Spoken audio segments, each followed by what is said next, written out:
सब में ठाकुर जी को देखो, लेकिन मैं कहता हूं ठाकुर जी को सब में देखना मुश्किल है, नहीं दिखेंगे। तो कम से कम इतना कर लें कि सब में दोष ना देखें, सब में अवगुण ना देखें। उसका गुण क्या है वो प्रधान रखिए, उसकी श्रेष्ठता क्या है, उसकी योग्यता क्या है वो ध्यान में रखिए। हम में और परमात्मा में यही अंतर है, या फिर ऐसा कहूं राक्षसों में और देवताओं में अंतर यही है। देवता सब में गुण देखते हैं और राक्षस वो अपने अलावा सब में अवगुण देखते हैं। वो हम गुणवान हैं, बस हमसे ज्यादा योग्य कोई नहीं है। महाराष्ट्र के संत श्री विनोबा भावे कहते हैं राक्षस में और मानव में अंतर क्या है, राक्षस में और देवता में अंतर क्या है? बोले सब में गुण का दर्शन करे वो देवता है, और अपने अलावा सब में अवगुण का दर्शन करे वो राक्षस है।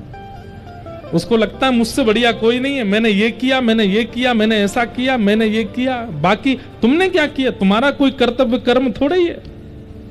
इस प्रकार की विचारधारा रखने वालों को राक्षस कहा जाता है। अरे वो रावण है जो राम में भी दोष देखता है, और वो राम जी हैं जो रावण में भी एक गुण तो खोजे ही लेते हैं।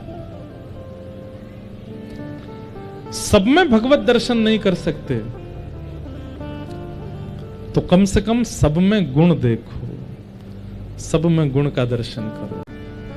निर्मत्सराणाम सताम, मात्सर्य दोष युक्त होकर के कथा सुनी नहीं जा सकती और ना कही जा सकती है, इसलिए मात्सर्य दोष का त्याग करो।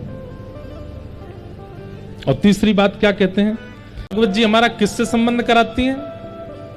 बोले वैद्यम वास्तव मत्र वस्तु शिवदम, जो वास्तव में संबंध बनाने योग्य हैं उनसे संबंध बनवाती हैं, और वो भी कैसा? शिवदम, कल्याणकारी।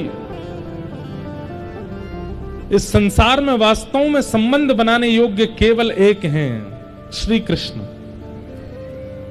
हम लोग नेताओं के पीछे भागते हैं, इनसे संबंध बन जाए हमारा, इनके साथ फोटो खिंच जाए हमारी, सेलिब्रिटीज के पीछे भागते हैं।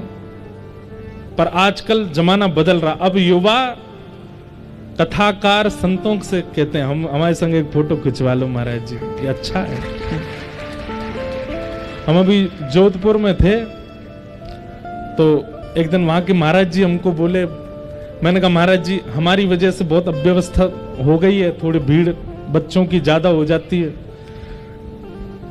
एक बालक तो सुबह से भूखा, रात में 11 बजे मिला मुझे, और उसके सब घर वाले बोले इसने सुबह से कुछ खाया नहीं, बोले मिलूंगा एक फोटो खिंचाऊंगा, पैर छूंगा तब कुछ खाऊंगा। मैंने कहा भैया ऐसा संकल्प क्यों लेते हो? तो वहां के जो महाराज जी थे वो, उनसे हमने कहा महाराज जी हमारी वजह से बहुत अव्यवस्था सी हो गई है। तो बोले नहीं नहीं, मैं वो नहीं देख रहा हूं, मैं ये देख रहा हूं कि किसी समय पर फिल्म अदाकारों के पीछे, नेताओं के पीछे लोग भागते थे, अब कम से कम कथा सुनाने वाले के साथ में खड़े होने को ऐसे हो रही है, अच्छी बात है।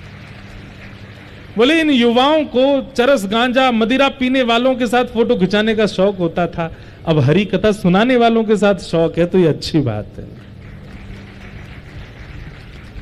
अब धीरे धीरे प्रयास कर रहे हैं कि इस व्यासपीठ से कुछ हो। संबंध बनाने योग्य केवल या तो हरि हैं या हरि के जन हैं। हम तो आपसे एक बात कह दें, संतों से संबंध बना लिया करो। जैसे जो संत मिलते हैं ना, उनसे मत कहो पर मन में मान लो। जैसे कोई जबलपुर में संत मिल गए नर्मदा जी के तट पर, उनको प्रणाम किया, उनकी छवि बड़ी अच्छी लगी, उनके वक्तव्य बहुत अच्छा लगा, मन में मान, ये हमारे चाचा जी हैं, आज से यही हमारे चाचा हैं, असली चाचा यही हैं। वृंदावन के कोई महाराज जी मिले, ये हमारे मामा जी हैं। अयोध्या के कोई महाराज जी, ये हमारे फूफा जी हैं। थोड़ा मुंह फुलाते हैं ना, ये फूफा जी हैं। आहा, संतों से संबंध बना लो। संतों से आप संबंध बनाएंगे, ठाकुर जी आपसे संबंध बना लेंगे।